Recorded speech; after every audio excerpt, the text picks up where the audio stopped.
哎，大家好，我叫辛博，从小就在农村生活。我觉得农村的教育资源不是特别好，我的小学就那么几个民办教师，就是那种农民扮演的教师，乡村 coser。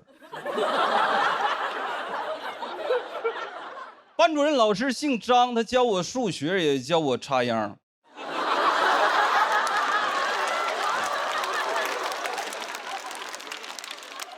很多掰着手指头能算出来问题，张老师也算不清楚，因为他少根手指。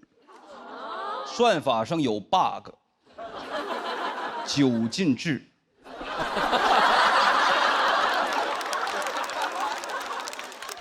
我很笃定，真的，我从小就很笃定，我一定得考上大学，因为我知道只有上了大学，才能结合着我的专业所学，让家里给我买电脑，买一台能玩所有游戏的学习电脑。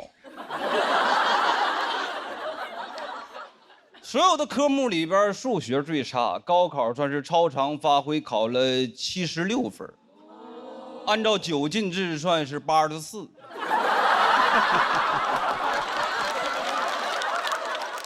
也没及格，被调剂到了数学系。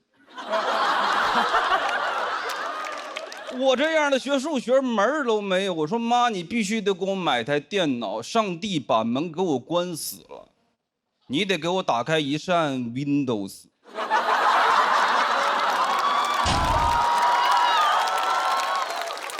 没复读啊，没复读，因为第一学年成绩的前5%可以转专业。也就是说，学好数学就能不学数学。同学们都在那儿苦笑说，学数学是不学数学的充分不必要条件。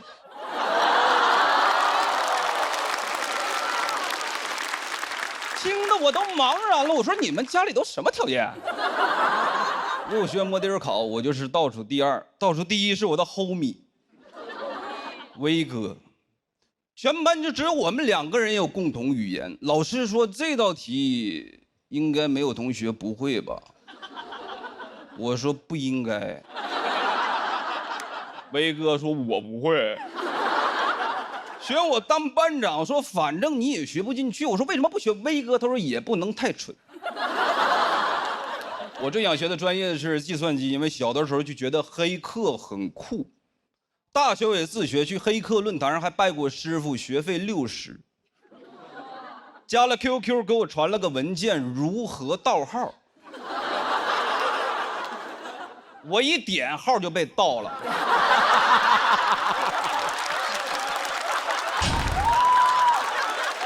以为是教程，结果是教案。这算啥？黑吃黑。还用我的 QQ 跟我的同学们借钱，就威哥借了。你说他蠢吧，二话不说他就帮我；你说他不蠢吧，转账的时候我就在他旁边。那是一句话也不跟我说。问过老师，我说老师，我们学数学能干啥？老师说能当老师。我后悔了，我应该问校长。其他专业就是培养对社会有用的人，我们就是培养对社会有用的人。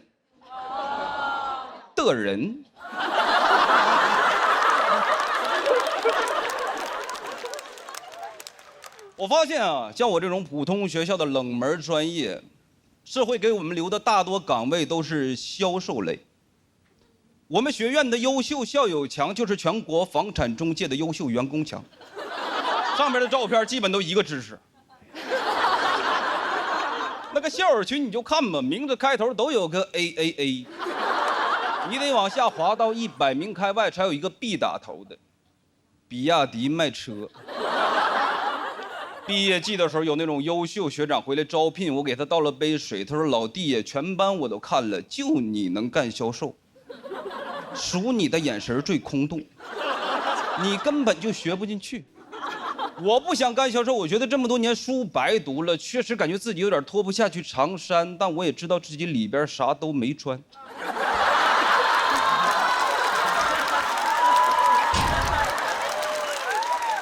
学长安慰我说：“那销售和销售不一样，你上过大学的销售比那些没上过的至少大4岁，你就比你同龄人成熟。”当然，还有一个就业方向就是数转码去做编程，有专门的培训机构，3个月包就业，全班都去了，我跟威哥学了6个月，机构要给我俩退款，说是影响了这机构办学以来100%的就业率。我说不行，我只要工作。他说要不你们俩就留下来当老师，教数学。我没留下，在老师的推荐下，当地的矿务局要一个懂数学又懂计算机的人才。我说领导，我还懂点黑客。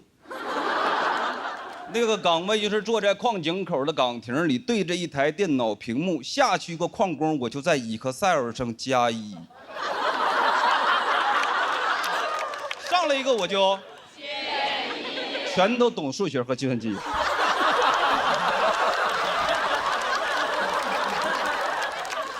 同学们好奇说：“你这个样的去矿能干啥？”问得多我就很烦，我说算命。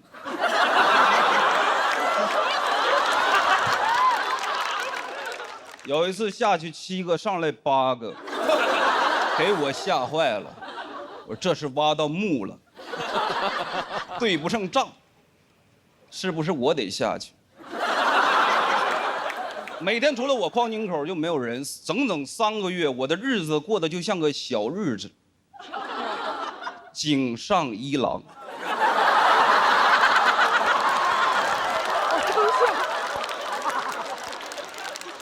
接到了一个改变我人生的垃圾电话，来自广东珠海，问我先生买房吗？我立马反问他：你们招人吗？我学数学的，他说我学物理的。我说城濮求是，他说博学笃行。我们学校的校训。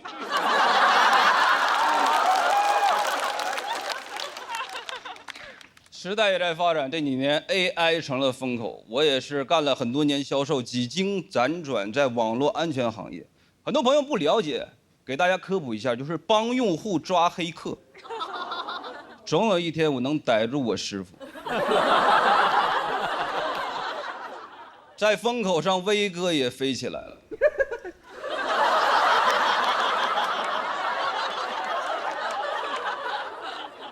他现在是一名自动驾驶算法的工程师。来杭州开会，我开车接他，他跟我说：“你把自动驾驶关喽。”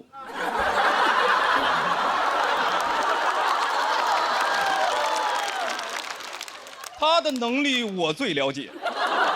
不在我之下，命运他经常跟我开玩笑，但我不能拿自己的生命开玩笑。威哥还安慰我说：“没事儿，你这一款我只是参与，我开发那款出口欧洲。”谢谢大家，我叫辛博，谢谢。大家好，我是辛博。哎，看着观众都很年轻啊，怎么样，都结婚了吗？挺好。我是喜欢见证幸福，但我不喜欢参加婚礼，尤其那个吃席环节。熟人还行，碰到陌生人就总容易陷入那种尬聊。那个，我是他小学同学，你呢？大学同学，真好。那个听口音东北的吧？东北哪儿？辽宁。我爸去过吉林。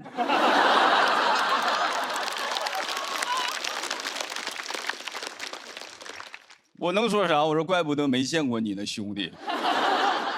而且我觉得婚礼的主角也不是新郎新娘，就是婚礼的司仪，他主宰一切。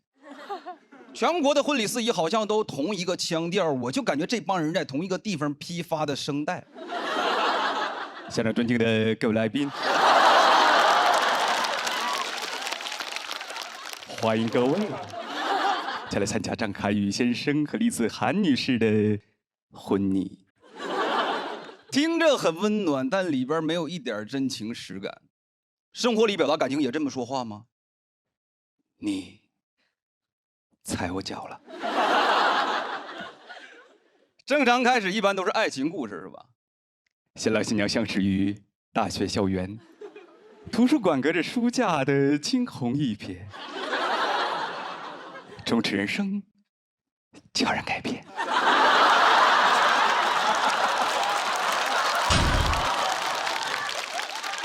我坐在台下看着新郎，我的兄弟，我用我的人品担保，他绝对不会去那种地方。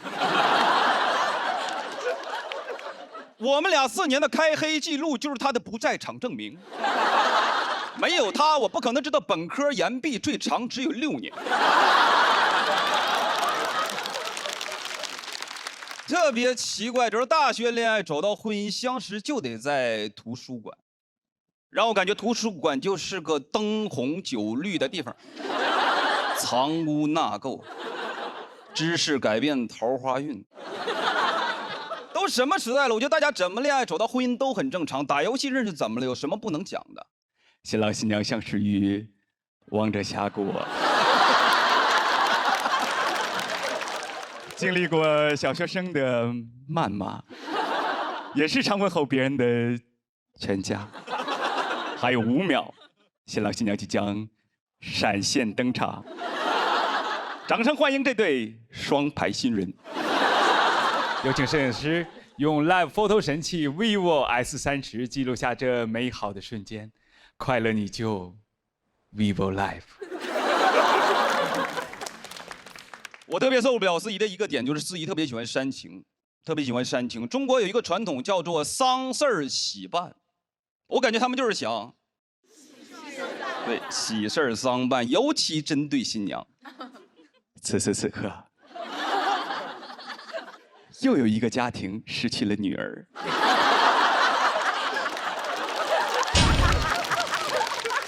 这是嫁过去，又不是送进去。新娘回头再看一眼你的爸爸和妈妈，跟养育了你20多年的爸爸妈妈告个别吧。爱情的坟墓是真要埋人呐！我都担心他从包里掏出一个令牌往地下一拽，斩。新娘起早贪黑费多大劲化个大妆，被搞得2道黑线留下来，跟那个某巴克的 logo 似的。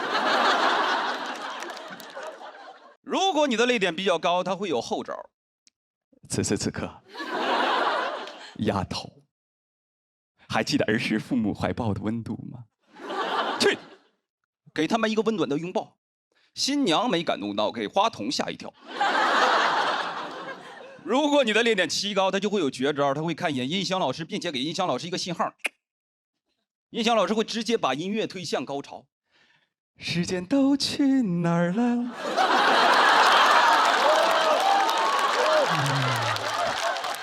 是啊，时间都去哪儿了？此时此刻，丫头勇敢的、大声的哭出来吧！你看新娘跟过了电似的，妈！我觉得人都需要仪式感，对吧？但那些明知故问的问题，把它变成了一种流程。看我们的新郎，帅不帅？能说啥？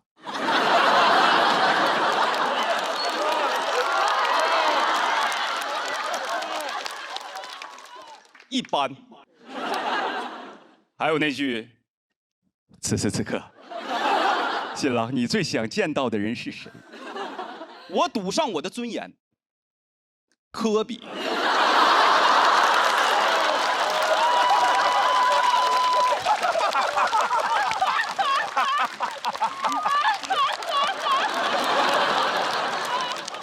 我都担心他单膝跪地时候喊出的不是“宝贝嫁给我”，而是“湖人总冠军”。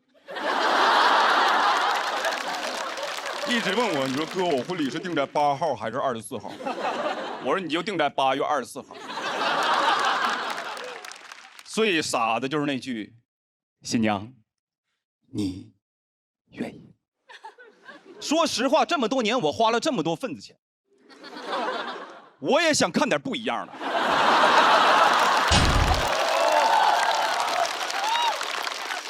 我不愿意，我被逼的。我妈生日有炸弹。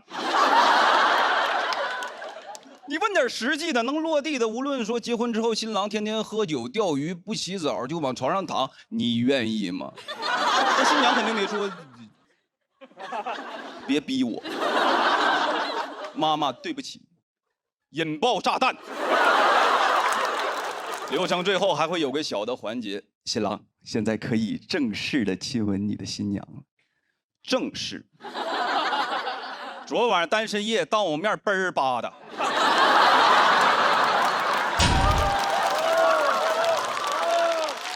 舌头都系成蝴蝶结了，那都不是正式，那都是测试。小 kiss。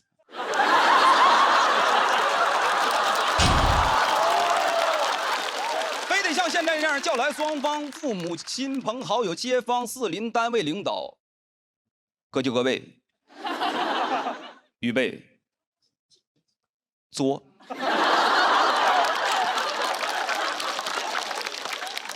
亲一下得了呗，亲一下得了呗。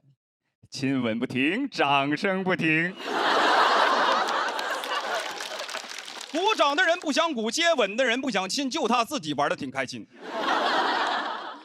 婚礼流程什么时候结束？不是仪式的完成，就是那句开席。台上新郎还在那真情流露，台下大姨已经抖落开了塑料布。新郎说：“你是我的全部。”大姨说：“全部都是我的。”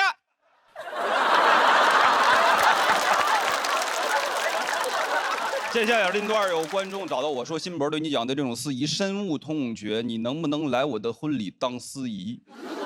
回旋镖扎到自己，我说可以，我当司仪哭绝对不可能，但也有可能婚也结不成。我当司仪那就一切从简，工作忙，新郎新娘都可以不来，反正也没有人在意，我就只讲一句：你们是真饿了。份子钱随了吗？我就说没人在意吧，我就只讲一句：现场尊敬的各位来宾，此时此刻，开席。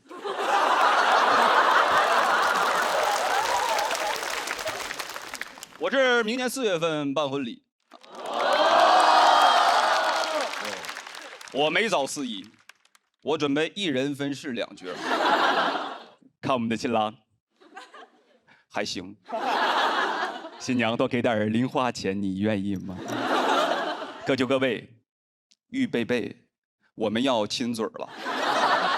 此时此刻，我是新博，谢谢大家。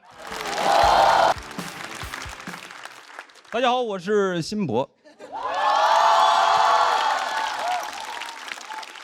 我发现这2年咱们中国人的素质还是提升了很多，中国人的素质提升了很多，很少有那种随地乱丢垃圾的了，都是丢在共享单车的车筐里。多好啊！垃圾不落地。每回我都得把那个垃圾从车筐里拎出来，再放旁边车里。这都属于非文化物质遗产，传承它就不能断在我这儿。我不生产垃圾，笑的都是我的工友。我也试过拎着垃圾去找垃圾桶，没走几步，车让人扫了，急得我脑子没反应过来，嘴都张个着来。你偷我车，这垃圾我刚拎出来的，你没看见呢？对方也是一脸懵，垃圾给你呗。这2年已经有点脱敏了，有没有垃圾的车我都能骑。但我还是觉得有垃圾的车会更难骑一些。你不能让那个垃圾颠出来，否则它就算我扔的。最烦过那种减速带，我得一手扶着车把，一手扶着垃圾，我恨不得拖着。我说我在这儿手扶拖垃圾。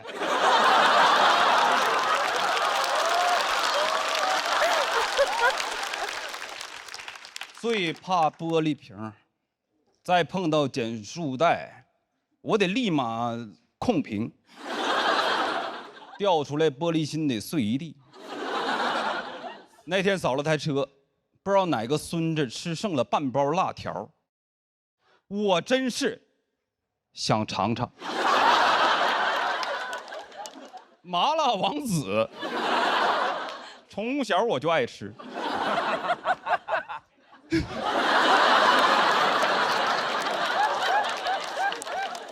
我送你2包。骑到地铁口还车，有个哥们儿迎面向我走来，周围没车了，他跟想接手这台。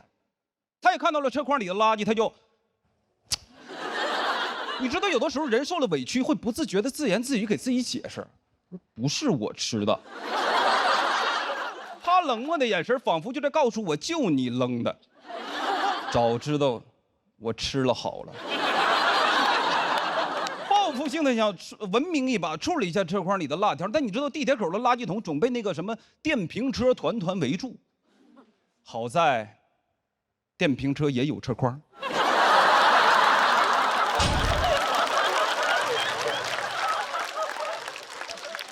还有头盔，蹭我一手油，这个倒好处理。车筐里你就找嘛，都有纸巾。我觉得咱们素质还是得继续提，对吧？比如说我们扔的时候，可以按照共享单车的品牌搞一搞垃圾分类。小哈丢干垃圾，小菊丢湿垃圾，小就是垃圾。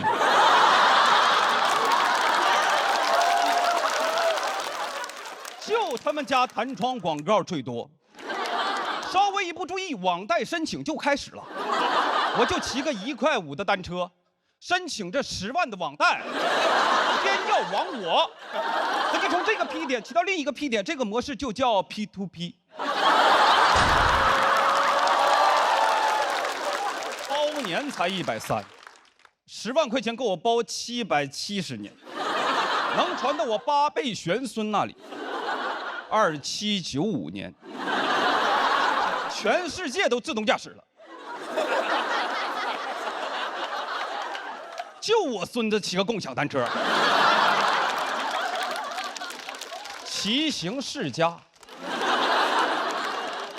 单车会员到期日加计勿忘告乃翁。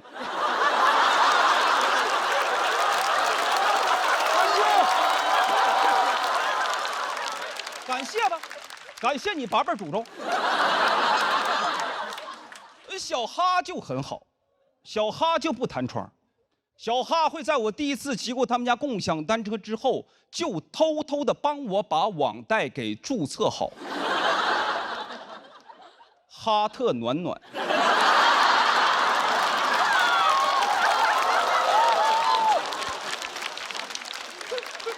车是越来越难骑。那天演完午夜场，出了地铁口就一台小破车，那车贼破，我很犹豫。到后边有哥们推波助澜，他问我：“哎，你骑不骑？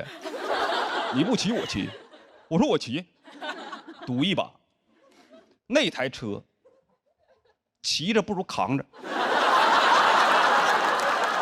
这个车把歪的，我正着扶车就走斜线，我就理解什么叫歪打正着。那个车座被压到最低，锈死了，提不上来。我一蹬膝盖，指定我下巴壳。为了不顶到，我还左右闪躲。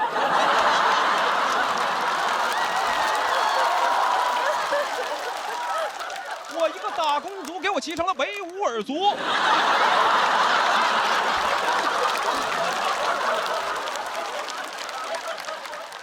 上坡我得站起来猛蹬，下坡还行，就是刹车不灵。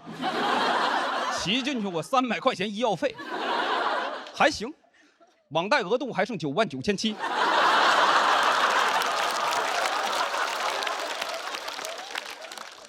最垃圾的，最垃圾的还得是那个共享电单车。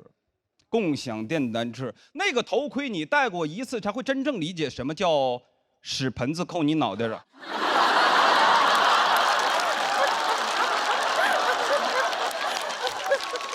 那臭到朝闻道，夕死，所以不带警察惩罚我，带了老天惩罚我。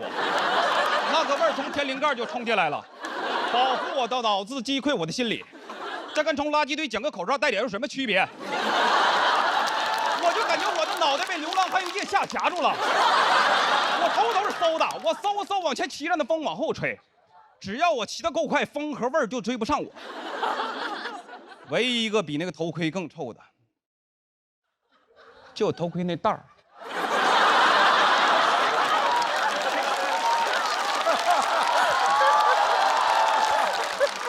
就是流浪汉的袜子，朝闻道，立马死。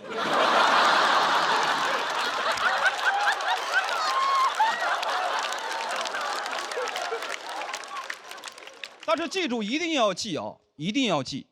你要是不记，一拐弯他就甩你嘴里。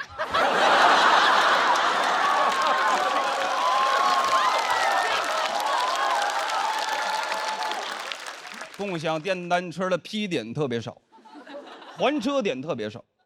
骑到客户门口，发现最近的批点就我出发那个。原地还车要收我20的调度费，我又骑了回去，钱花了，时间花了，人还留在原地。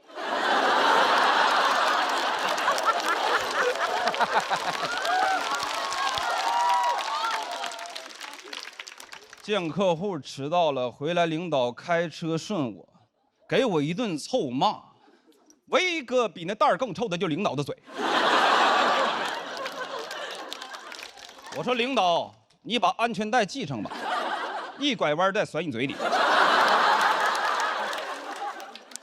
上个班儿，骑破车，戴臭盔，挨臭骂。就为了挣几个臭钱。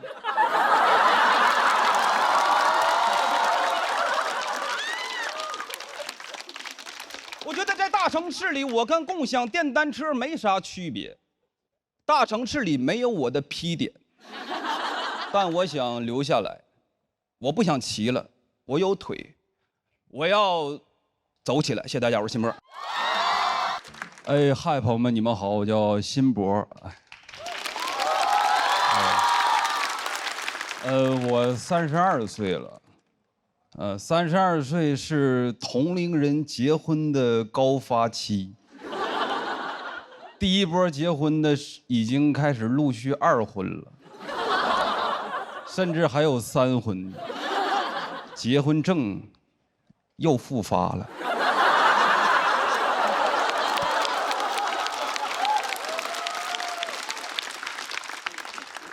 经常在微信上收到婚礼请柬，那种电子请柬收到过吧？作为一个被邀请的人，我只关心什么时间在哪儿办。但想了解到这些信息，我必须得先看一组新人大片儿，没法跳过，咱们就得被他们的爱强制爱。翻了半天，7月2号在秦皇岛阿那亚拍的这组婚纱照，我说你真行，去得起阿那亚，去不起图片水印。那照片怎么说呢？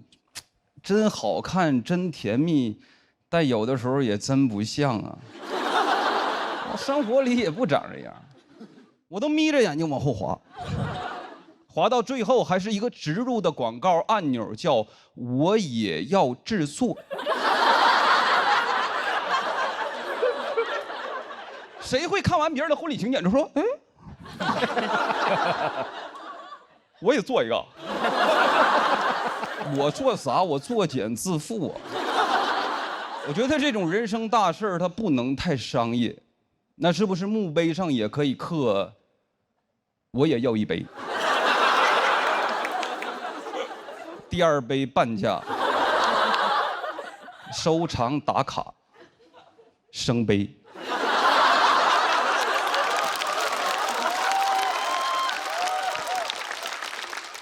要免广告得做请柬的人办会员，我研究了一下啊，婚礼请柬的会员分2种，一种叫包年会员，一种叫终身会员。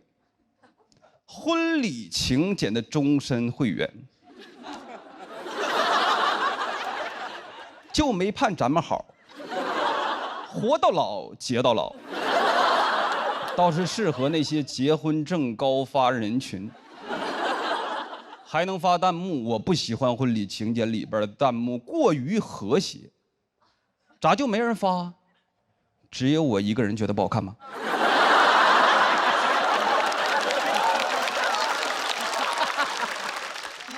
他们不离婚，真的很难收场。接。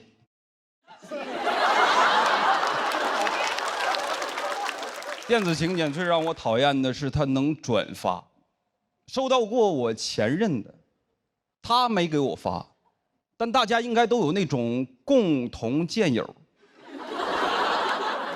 谁能不好奇点点？我也转发，发给我爸，用他的手机发弹幕。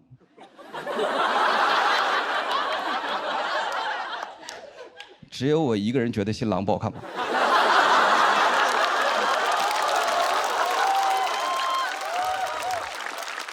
快乐持续到见友给我转了一张截图，我才知道这玩意儿后台有个功能叫谁看过我。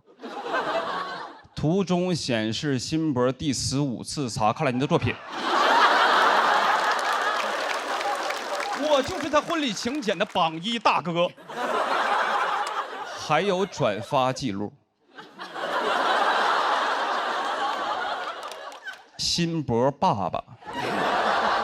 通过辛博的转发查看了你的作品，我也不知道什么时候改的微信名，可能是知道了我要上节目。以前他叫不慕虚荣。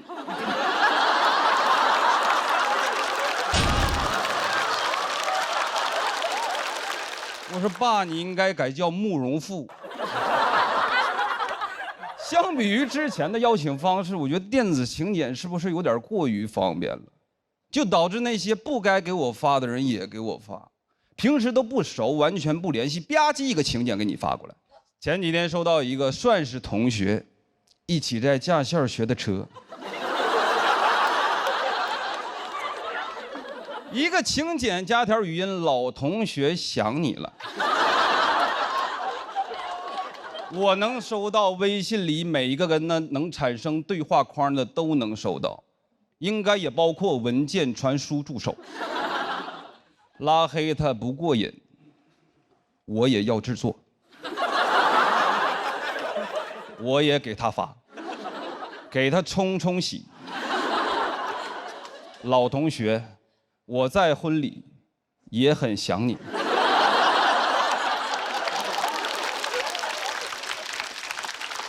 但如果都这么方便了，还没给我发的，那就是不拿我当朋友了，凭什么？对吧？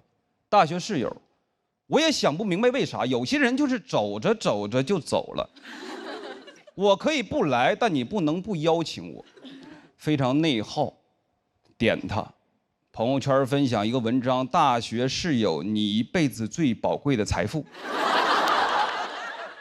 仅对他可见。分享一首歌，睡在我上铺的兄弟。我亲口唱的，我怕他没有会员，没有反应。随着婚期临近，我愈发的心烦意乱。小某叔说这是婚前焦虑的表现，要我积极备婚，有问题直接跟我的新郎沟通。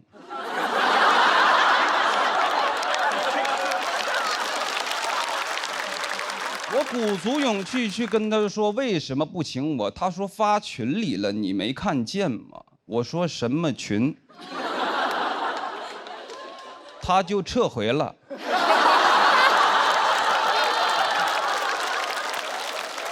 我看见了，跟我说我结婚来聚聚呗，我也不知道咋回，还是输入法比较了解我。刚打出了祝你，就联想出了早日康复。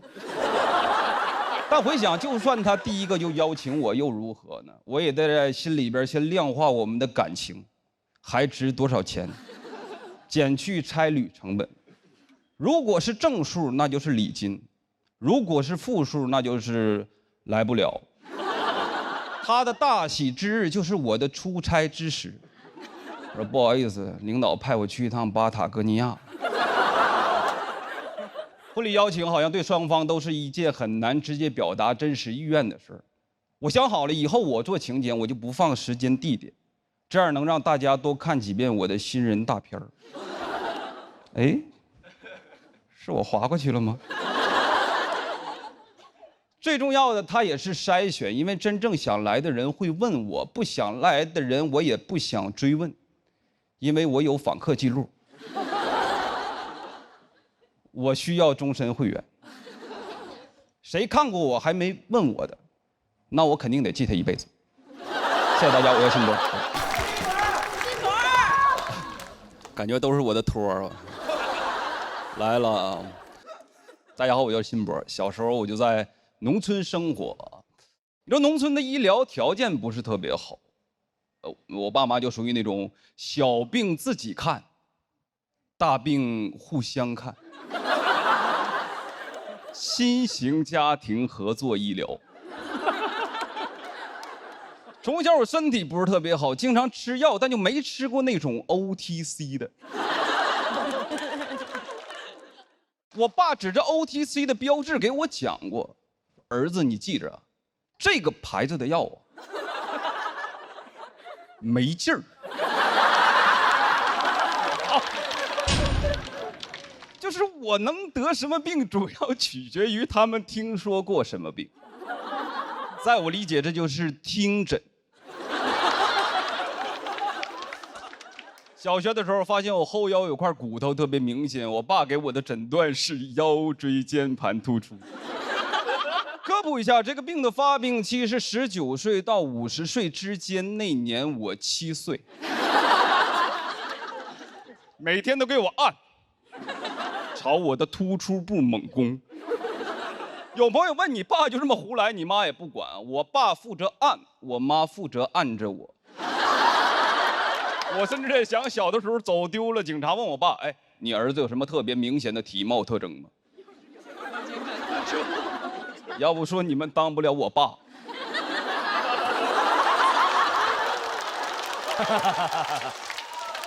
我爸都得说腰上有我的指纹。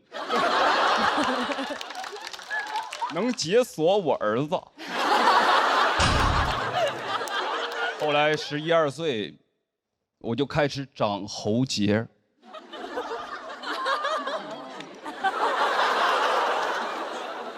有点害怕，这能按死我吧？天天夹着嗓子说话，转移了。颈椎间盘也突出了。还有一次就是高中打篮球，被队友踩在了我的脚趾上，淤血一直不好。我妈的诊断是灰指甲。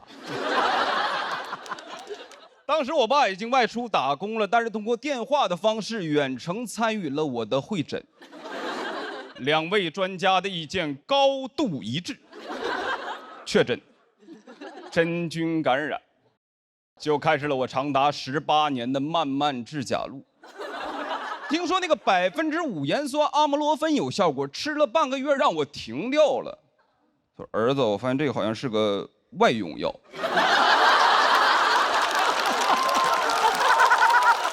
怪不得口腔都不溃疡了呢。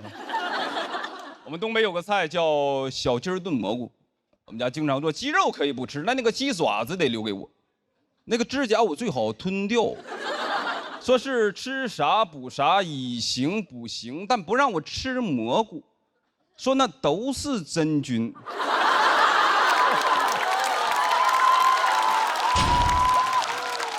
按照这个说法，我特别心疼云南人民，那就是全球灰指甲发病率的高地。我只听说过见手青，不知道有没有见脚灰。昆明就是满城尽带灰指甲。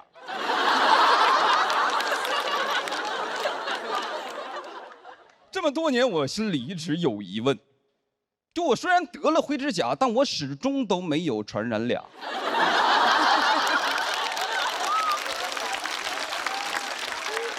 我妈给我的解释是，起码咱们控制住了。直到去年去捏脚，技师大哥看了一眼我的脚趾，说：“老弟啊，你这是湿疹，你回去买一管莫匹罗星。”我买了一管姜信姜仪，因为上面写着 OTC。这能有劲儿吗？抱着试试看的心态抹了半个月就好了，我感觉我的指甲都想给我托梦。18年了。当然，我爸妈也不是意见经常一致。北方冬天经常流感肆虐，本来一家人整整齐齐吃着晚饭，我好死不死打了个喷嚏。你知道，在我们家，如果我突然打了个喷嚏，那一定没有人想我，但一定有人想治我。我爸说是甲流，我妈说乙流。两个人争执不下，最终决定为了我2种药我各吃一半。这2个药的核心，一个叫阿比多尔，一个叫奥司他韦，都有一定的副作用。阿比多尔胃胀气，奥司他韦拉肚子。我奉劝各位啊，不要在胃胀气的时候拉肚子。我就像一台装了氮气的跑车。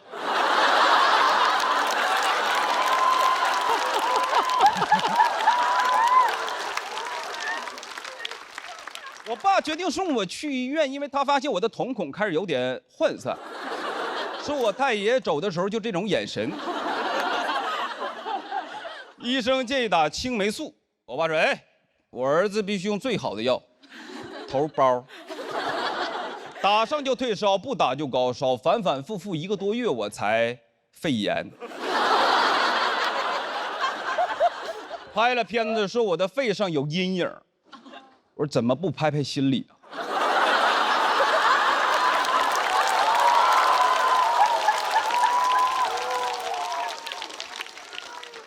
就那么个条件，大多时候就能靠经验、靠直觉。我受过教育，我现在自己生病就是上网学。我们不看病就是我们家的遗传病，我们家也算是2代行医。不过这几年，我爸妈通过短视频这些中老年科研平台，学到了很多新的医学理论，发现对我有诸多误诊。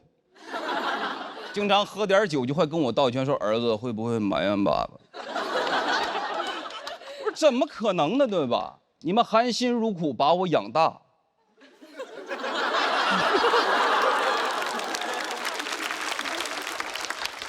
以后就是我养你们。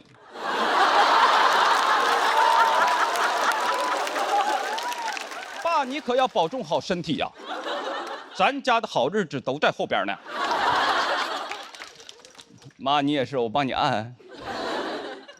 原生家庭，在我的理解就是原谅生我的家庭。